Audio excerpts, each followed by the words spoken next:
Good evening.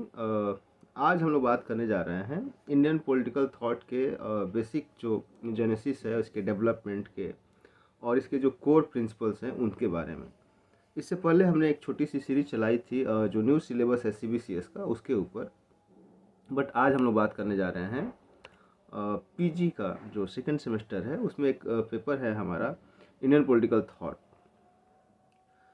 Indian political thought जब भी हम बात करते हैं तो मेरी अब एक असहमति है। मैं इसे भारतीय राजनीतिक चिंतन की तुलना में भारतीय राजनीतिक परंपरा के रूप में ज़्यादा देखने की कोशिश करता हूँ। इसे इंडियन पॉलिटिकल ट्रेडिशन कहा जाए तो ज़्यादा अच्छा है।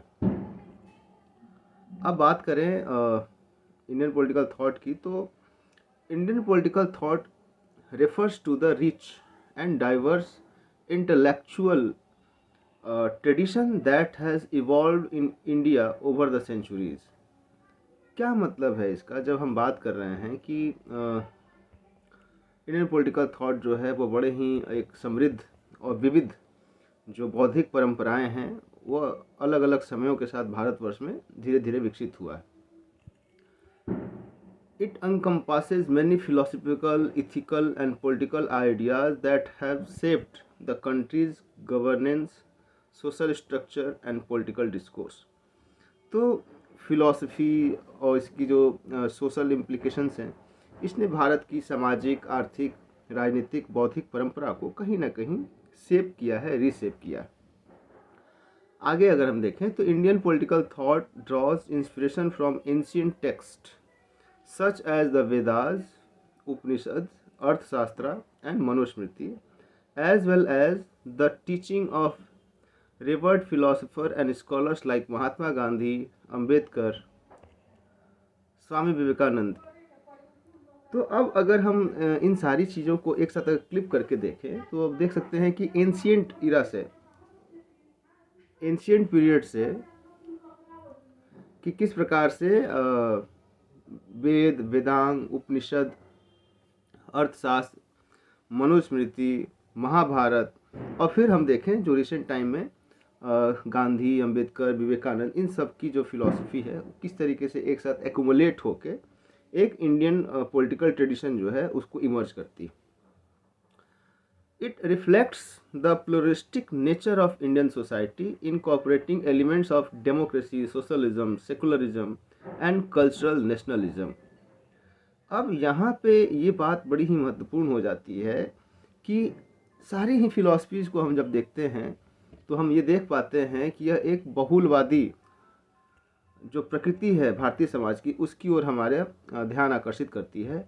इसके साथ ही जो महत्वपूर्ण तत्व हैं, जो इसके महत्वपूर्ण एलिमेंट्स हैं, उसकी बात करें अगर तो उसमें डेमोक्रेसी, सोशलिज्म, सेकुलरिज्म और सांस्कृतिक राष्ट्रवाद जो है उसको अपने आप में शामिल करती। Indian political thought also address critical issues such as social justice, equality, human rights and the state's role in promoting welfare and development. इसका मतलब ये है कि सामाजिक न्याय, समानता, मानवाधिकार और राज्य का जो एक रोल है वेलफेयर में उस पर अपना ध्यान केंद्रित करता है।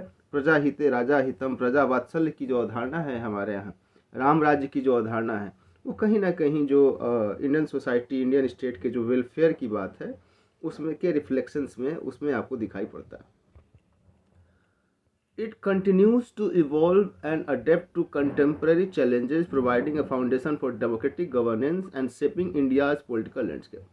इतना ही नहीं, अगर हम इसको और अच्छे से व्याख्यायित कर सकें तो हम ये देखेंगे कि भारतीय राजनीतिक परंपरा जो है उसमें एक बड़ा ही महत्वपूर्ण गुण है जिसे हम कह सकते हैं कि समावेशन का गुण या समावेशन की प्रकृति, कि जो रिसेंट चैलेंजेज हैं, जो नए डेवलपमेंट्स हैं, उसको भी भारतीय राजनीतिक परंपरा ने अपने अंदर समावेशित किया है।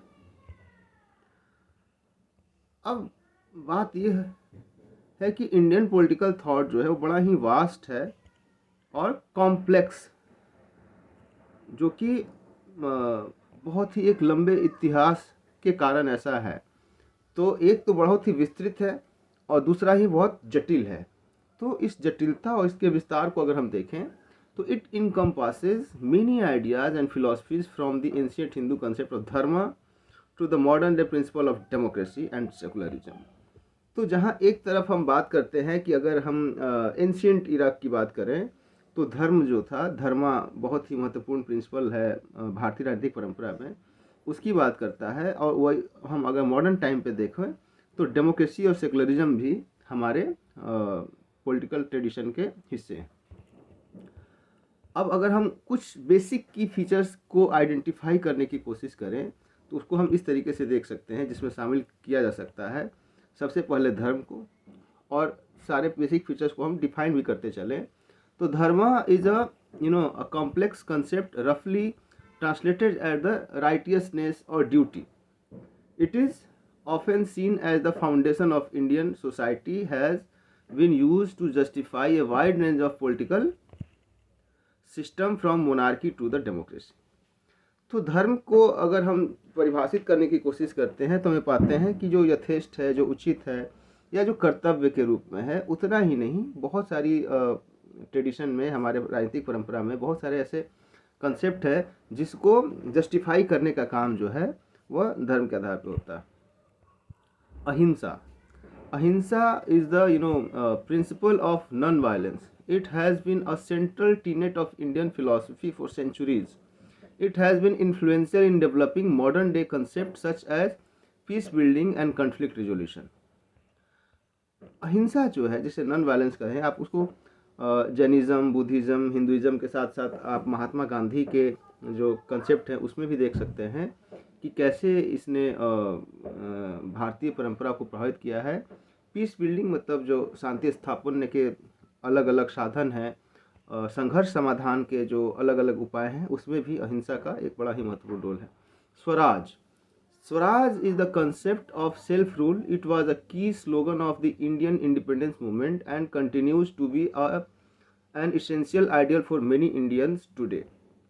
तो हम सभी जानते हैं कि स्वराज का मतलब होता है स्वयं का शासन, स्वयं द्वारा शासन। और ये जो शब्द है, ये जो की टर्म है, ये जो की pillar of Indian political tradition है, ये भारतीय स्वतंत्रता आंदोलन के समय बड़ा ही महत्वपूर्ण था, और इतना महत्वपूर्ण रहा है कि आज भी पोस्ट इंडिपेंडेंस इरा में भी स्वराज शब्दावली जो है वह कई सारे लोगों के द्वारा आज भी उसको लोग बड़े ही उस तरीके से लेके चलते हैं जिस तरीके से उसका इस्तेमाल होता रहा। Democracy, democracy is relatively new concept for India, but ये जो न्यू कंसेप्ट फॉर इंडिया है ये एक वेस्टर्नाइज कंसेप्ट है।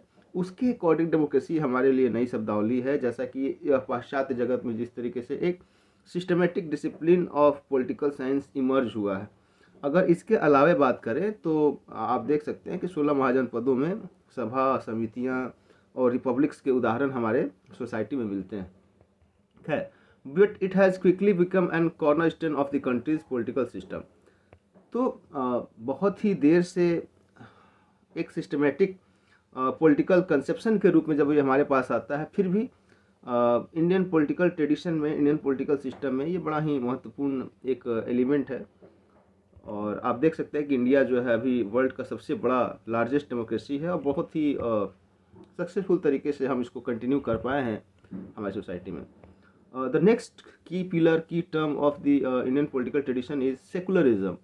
Secularism is the principle of separation of religion and state.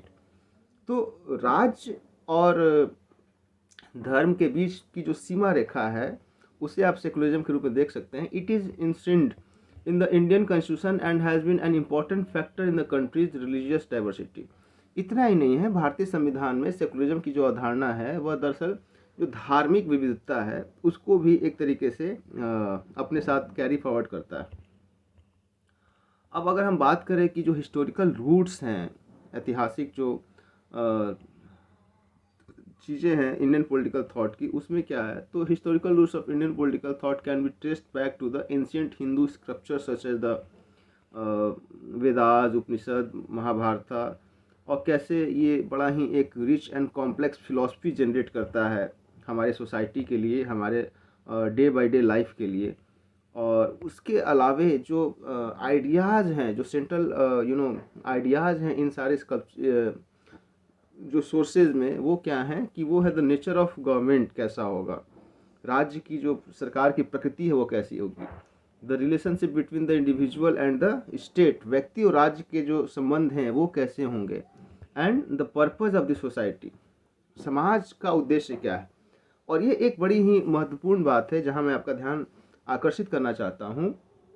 जब हम वेस्टर्न पॉलिटिकल फिलॉसफी में या वेस्टर्न पॉलिटिकल ट्रेडिशन की बात करते हैं तो वहाँ पॉलिटिकल इंक्वायरी जो है वह पॉलिटिकल इंक्वायरी है, बट जब हम इंडियन पॉलिटिकल ट्रेडिशन की बात करते हैं तो आप देखेंगे कि किस प्रकार से पुरुषार्थ, किस प्रकार से आश्रम व्यवस्था, वर्ण व्यवस्था, तो कहीं ना कहीं जो सोसाइटी है, जो सोशल पर्पस है पॉलिटी का, वो और जो पॉलिटिकल पर्पस है वो दोनों एक साथ कंबाइंड है। तो कहीं ना कहीं भारतीय राजनीतिक परंपरा जो है वह राजनीति के साथ साथ सामाजिक और आर्थिक चिंतन भी प्रस्तुत करता है।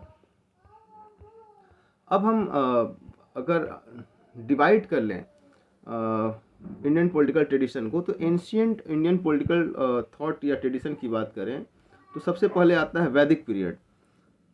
The early Indian civilisation reflected political ideas found in the Rig Veda, emphasising the concept of dharma, kingship and the role of society.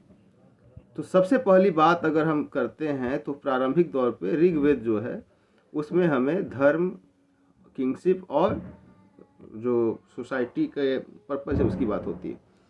The second one is the Kautilya's Arthashastra. So Kautilya's influential treatise on the statecraft and the governance provided insight into ancient Indian political thought, covering topics such as the diplomacy, war and administration. तो अगर हम बात करते हैं कौटिल्य के अर्थशास्त्र की भी, तो आप देखें कि कूटनीति, युद्ध और प्रशासन, यह तीनों के तीनों जो एलिमेंट हैं वो कौटिल्य के अर्थशास्त्र में हमें दिखाई पड़ते हैं। मिडाइवल और पोस्ट मिडाइवल पीरियड की बात करें तो influences of Dharmashastra work such as the Manusmriti and Arthashastra continue to shape political thought, focusing on social order, law and governance. तो सामाजिक व्यवस्था, कानून और गवर्नेंस के ऊपर आप देख सकते हैं कि किस तरीके से जो एंशियंट इन्फ्लुएंसेस हैं वह मिडाइवल और पोस्ट मिडाइवल इरा में भी कंटिन्यू रहा। सूफिज्म और भक्ति movement, these spiritual movements contributed to the ideas of religious harmony, inclusivity and social justice. तो सूफीवाद और भक्ति आंदोलन जो है वो बड़ा ही महत्वपूर्ण रहा भारतीय राजनीतिक परंपरा में, जिसने धार्मिक समरसता, समावेशन और सामाजिक न्याय, इन तीन अलग अलग एलिमेंट्स को एक साथ इम्बाइब किया, और इम्बाइब करने के साथ साथ इसने एंशियंट से लेकर जो एक मिडाइवल तक का ब्रेक है उसको एक साथ कंबाइन किया, और कहीं ना कहीं एक हार्मोनी क्रिएट करते हैं। जो पूरा का पूरा जो ट्रेडिशन है हमारा वह एक स्मूथ तरीके से यहाँ तक कंटिन्यू कर जाता है। अब हम बात करें अगर की फिलॉसफीज़ क्या हैं या प्रिंसिपल्स क्या हैं जो कि हमारे ट्रेडिशन में हैं, तो आप देख सकते हैं कर्म और धर्म। Karma emphasize personal responsibility and the moral consequences of one's action. Dharma embodies the ethical and moral duties that individuals and rulers must uphold. तो कर्म और धर्म ये जो है व्यक्ति और फिर व्यक्ति के समाज के साथ जो संबंध हैं या जो रूलर हैं उनके ऊपर जो एक आप कह सकते हैं कि मोरल ऑब्लिगेशन है उसकी बात करता है। अहिंसा या नॉन वायलेंस की बात कर लें तो the philosophy of non violence optimised by Mahatma Gandhi advocates for peaceful resistance and societal harmony, कि कैसे इन्होंने जैनिज़्म, बुद्धिज़्म और सारे धर्मों से इसको अडॉप्ट किया और सामाजिक समरसता और शांतिपूर्ण सहअस्तित्व को इन्होंने विकसित किया। सामाजिक न्याय, social justice and equality. So, ancient Indian thought highlighted the importance of social justice reflected in the advocacy of welfare of marginalized sections of the society. अगर हम बात करें तो जो एंशियंट इंडियन ट्रेडिशन में भी जो वंचित वर्ग है, जो छूटे हुए लोग हैं, उनके समता, उनके न्याय की बात है। बट आगे चलकर B Ambedkar's contributions to the social justice and Dalit communities empowerment have profoundly impacted Indian political thought. तो कहीं ना कहीं अंबेडकर के जो चिंतन में हम देख सकते हैं कि समानता और सामाजिक न्याय की जो अवधारणा है वो बड़ा ही महत्वपूर्ण होती है, और आज भी वह एक कॉर्नर स्टोन बना हुआ है हमारे पॉलिटिकल ट्रेडिशन में। अब अगर हम इसके रेलिवेंस की बात करें या जो इस ट्रेडिशन के, तो आप बहुत सारे चीज़ें देख सकते हैं, जैसे कि democracy and secularism. So Indian political thought promotes democratic ideals, inclusive governance, and the protection of individual rights, secularism जो कि हमारे कॉन्स्टिट्यूशन में है, religious harmony, equal treatment for the all citizenship, social welfare and development, उसे हम देख सकते हैं। बहुत रिसेंटली आप एमजी नरेगा का एक एग्जांपल ले सकते हैं कि कैसे जो गांधीयन वे ऑफ लाइफ है, गांधीयन पॉलिटिकल फिलॉसफी है, वो हमारे सामने किस प्रकार global elements of Indian political thoughts में आप देख सकते हैं कि non violence, sustainable development, multiculturalism, ये के सारे जो ऐसे चिंतन हैं जो भारतीय परंपरा से आए और आज वैश्विक स्तर पे एक सिद्धांत, एक दर्शन के रूप में हमारे सामने है।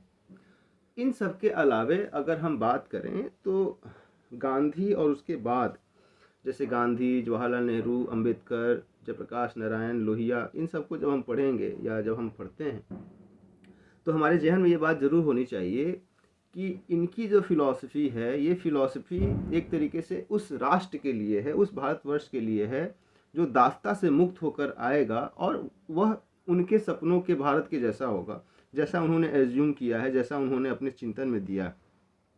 क्योंकि ये फिलॉसफी उस समय की है जब एक साथ तीन चीज़ें चल रही हैं, कॉलोनियलिज्म, नेशनलिज्म और डेमोक्रेटाइजेशन। तो इन तीनों फोर्सेस के साथ साथ गांधी, नेहरू, अंबेडकर या जितने भी अन्य मॉडर्न फिलोसफर्स हैं हमारे इंडिया के, कि वो कैसा सोसाइटी कंस्ट्रक्ट करना चाहते हैं, वो कैसा भारत का निर्माण करना चाहते हैं, और उसके अकॉर्डिंग उन्होंने जो अपना चिंतन दिया है, अपना दर्शन दिया है। तो एक तरीके से जो इंडियन पॉलिटिकल थॉट या इंडियन पॉलिटिकल ट्रेडिशन का पेपर है, उसके इंट्रोडक्शन के रूप में आप इस टॉपिक को देख सकते हैं।